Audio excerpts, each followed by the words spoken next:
Hey guys, this is GreenyXI welcoming you to Let's Play Eternal Sonata. This is obviously the first episode, let's get on with it.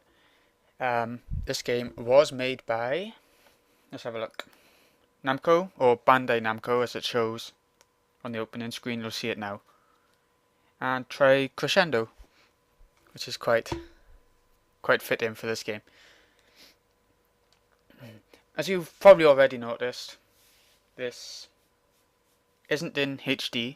It's not going to be because I'd used the Dazzle capture card and it doesn't accept HD.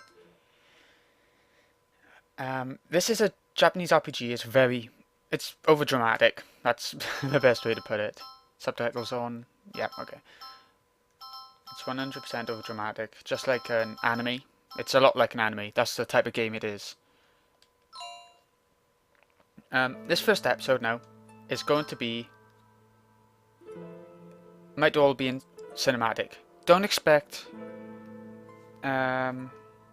big action sequences in the cutscenes, or you know, a lot of that sort of loud banging style.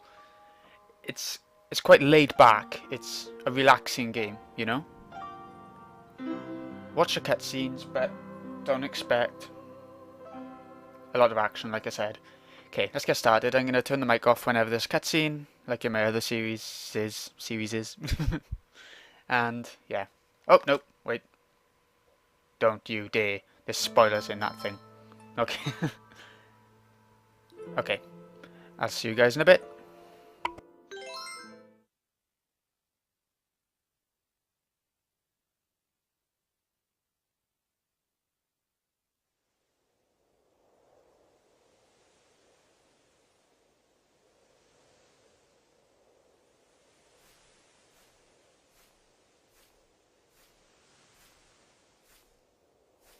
Why? Why did it happen? Why was she destined to die? What crime could a girl like that have possibly committed to deserve such a grim fate? She was only 14. And during those brief 14 years, what did she do? Simply cherish a love of music and revel in her girlish dreams. I'll never forget her. Even if the cruel passage of time should wear the threads of my memory so thin they break, I will always remember.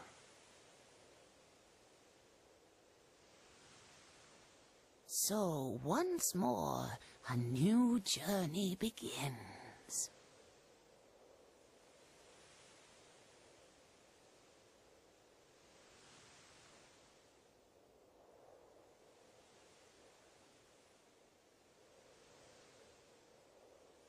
Emilia.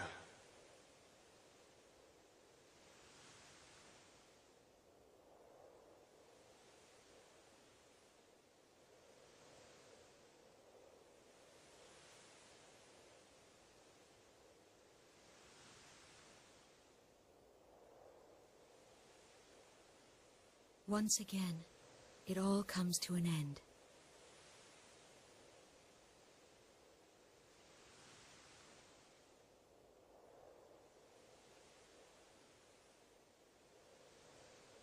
It's lovely to meet you.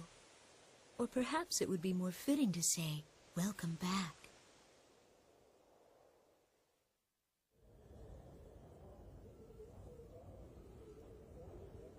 I must do this. And it's for the person who means the most to me. My life is nothing compared to his. Doing this is easy if it's for him.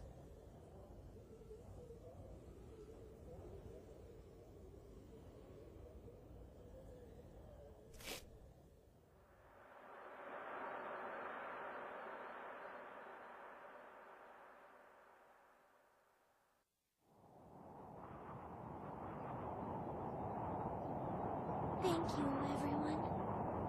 I know it didn't last very long. But really, this was the best time I've ever had in my life.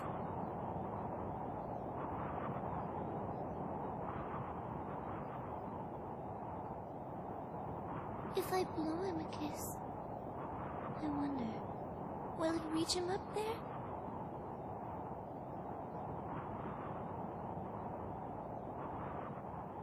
No, I guess it won't.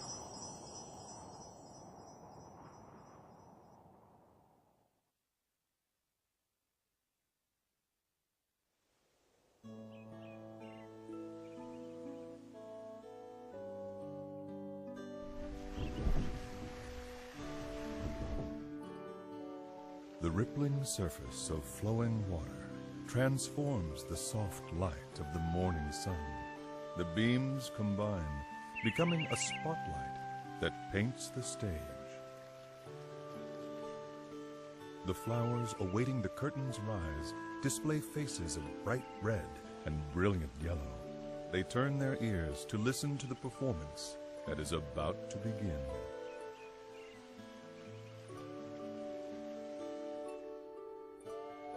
Accompanied by the gentle rhythm of a babbling brook, the birds begin to sing. Meanwhile, a mischievous sea breeze causes a rustling amidst the leaves of the trees, disrupting the concert. It is a familiar scene, one that has unfolded every morning since the beginning of time. And even now, the daily overture continues, its delicate, perfect balance never faltering, never changing.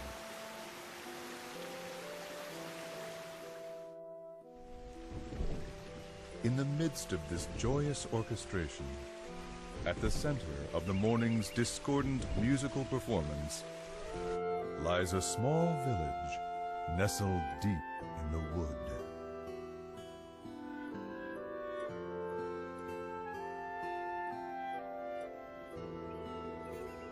The name of the village is Tenuto. It sits atop a hill which overlooks the coastline. In fact, the town is only about 4 miles from the sea. Tenuto is very lucky in this regard, for the town enjoys a wonderful cool breeze and a view that is nothing short of amazing.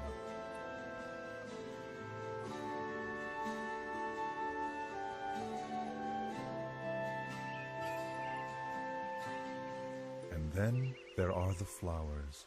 They seem to blossom almost everywhere in the town. They paint the landscape with color as far as the eye can see. And they are the reason Tenuto is also known by another name, the Village of Flowers.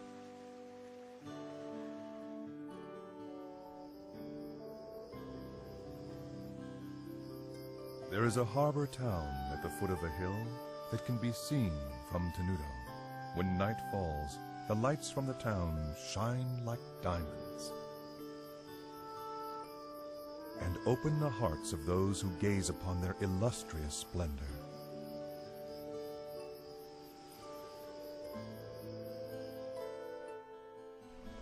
Under normal circumstances, one might expect to find a bustling shopping district for tourists in a village as beautiful as this one.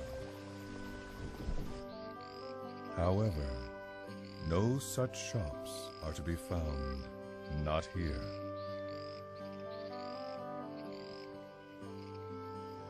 In fact, the village is quite calm, almost strangely quiet.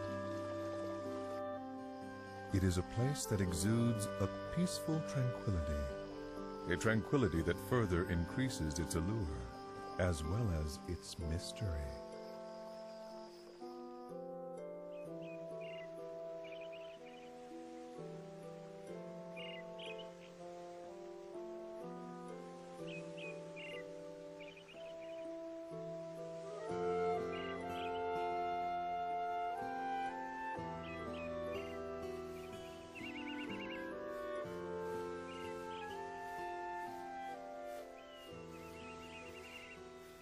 Mommy, why are there waves in the sea?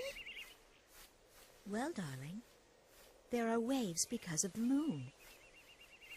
Because of the moon? That's right.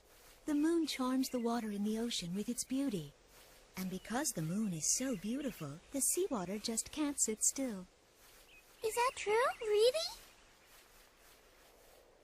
Really? Don't you feel your heart start fluttering inside of you when you look at the moon? I do!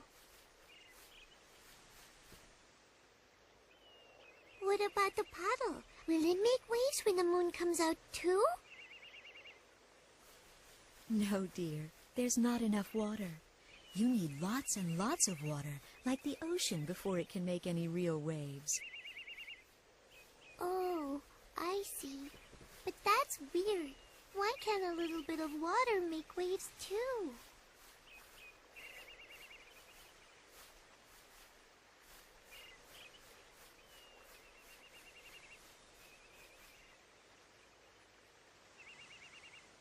The amount of water is the most important part of creating waves. That can be said about people as well.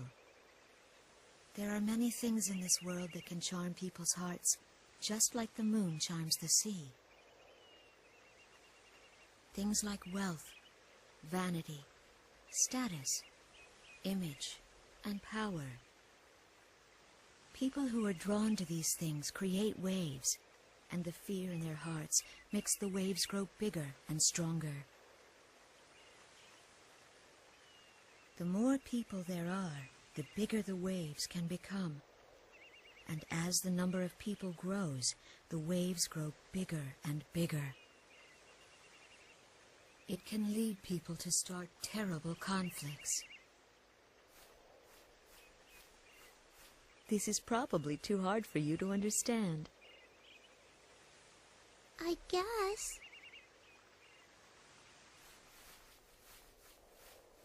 If something like that ever were to happen, the only way to stop it would be for you to jump into the ocean. Because when you do, those big waves will become calm again. It may be difficult to do, but if you can be very brave, you'll bring joy to the person who means the most to you. Really? Then I'll do it! Really, though, comparing seawater stirred up by the beauty of the moon to the ugly waves created by the effects of human desire is rather an insult to the ocean.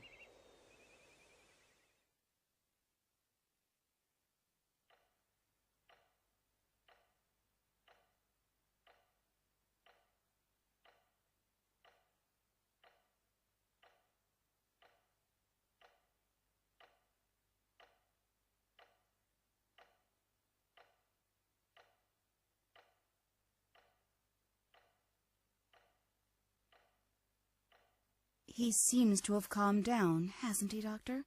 He doesn't look like he's in pain the way he did before.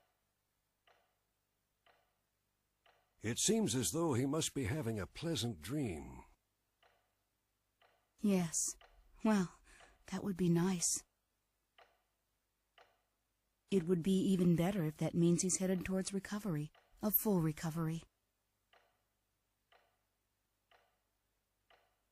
It's said that people can have the most peaceful dreams just before they pass on.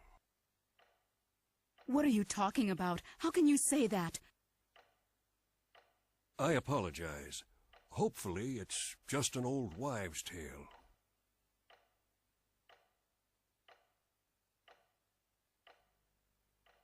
Frederick.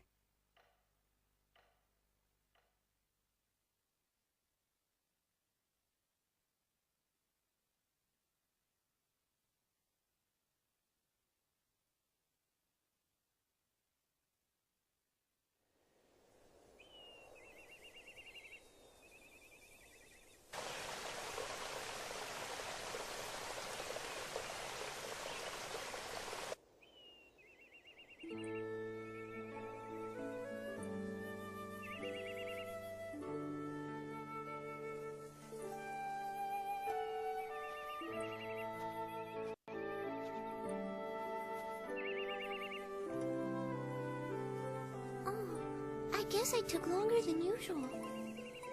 Mom's probably worried about me. I'd better get home before it gets dark.